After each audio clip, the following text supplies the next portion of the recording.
How can a one-horse town help supersize your business or just plain help you grow and build your business? Back in the 1850s, a one-horse town was considered, well, back then towns often had more horses in them than they did people. So if a town only had one horse, it was considered a very rural, very dull, very small town. Probably a place without very many activities or very many amenities. So not very many people lived there or worked there.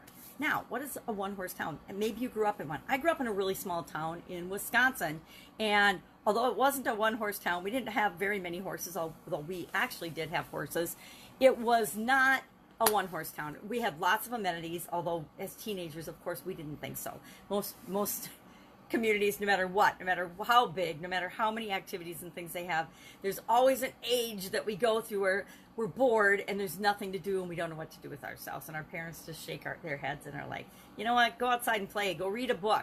And nowadays, I think if you told a kid to read a book, they'd probably curl up and die. But back in the day, that's what we did. We went outdoors or we went and read a book. We didn't have a ton of television, or we didn't have any of the technology that the kids have nowadays, that they can just, grab your cell phone, grab a laptop, grab a tablet, grab something and just start watching and being entertained 24/7. And that, there's pluses and minuses to that, right? So one horse town, have you been to one? Have you experienced one? What the heck? And how can you use this to grow and build your business? A couple of ways. Number one, people live in a one-horse town, right? And the people that live in small towns, small rural communities, have needs and desires just like everybody else. No matter where we live, we have certain common needs, wants, and desires that we need fulfilled. Do people in rural communities have problems just like people in bigger communities and cities? Yes. Are people being impacted by COVID throughout the entire nation? Yes. Maybe the rural communities, actually the one-horse towns, actually have a little bit of an advantage because they're already social distanced and separated and there's not so many people in the population. But they're hit just like everybody else. So they have the same problems, the same needs, the same wants, and the same desires as human beings anywhere. That is a huge advantage to your business and growing your business, because guess what? The way we can really grow and supersize our businesses quickly is to find the pockets of underserved communities, the pockets of people and population, and the groups of people that have problems that we solve, but that are being underserved by our competition. So often, the competition all goes after the same percentage of the marketplace. I think of the online community and how many people, and here's an example, right now, how many coaches want to target other coaches. It's been this explosion during COVID where there's all these trainings and coaching programs and developments for coaches to help other coaches. It's kind of nauseating, but there's a whole lot of it out there.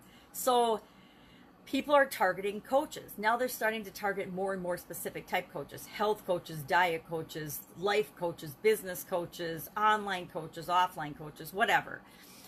But it's true of anything. But everybody's going after the low-hanging fruit. They're going after the easy people, the easy markets, the easy targets, the ones that have, all the money and all the resources, and they have an urgent problem that you want to solve right now.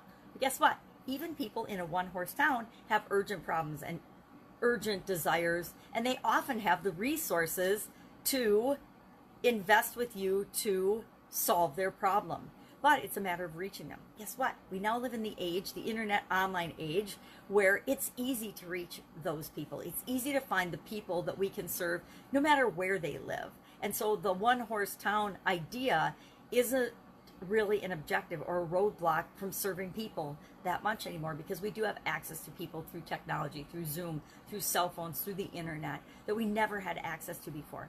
And I feel like COVID is just putting that whole process on steroids. It was moving very quickly already from the offline to the online world, but I think COVID has made it that there are industries and there are segments of our economy and our world that will never be the same again because of the changes that have been overstimulated and rapidly supercharged during the COVID pandemic. And one of those areas is online shopping, online learning, online communication, online everything.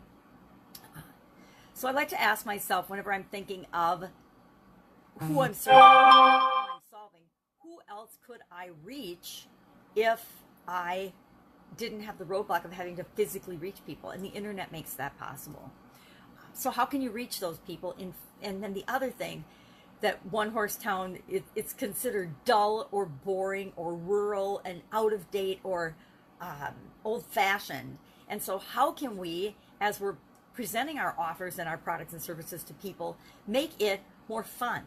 How can we make it more fun and creative and exciting for them to solve their problems, for their experience with us to be one that they'll remember in a positive way, of course, for years to come. So that if they or anybody else they know ever has a similar problem or desire that we solve, they'll come to us, they'll remember us. I always say, do what you can with what you've got right now, no excuses. So COVID is a big excuse for a lot of people, but that's all it is. It's just an excuse.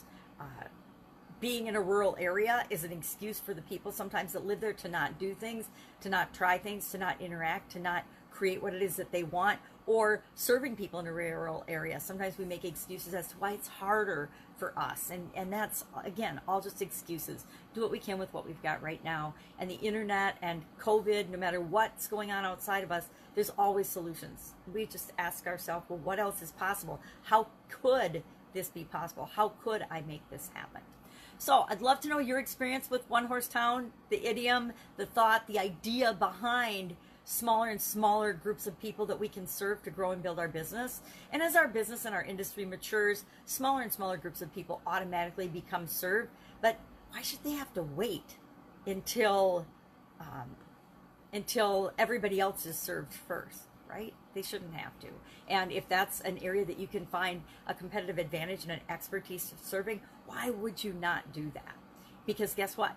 Those are the customers, the ones that are underserved, that get served, are the ones that are going to become the lifelong customers. They're going to have a lot more loyalty than just, finding people through a bunch of ads or something.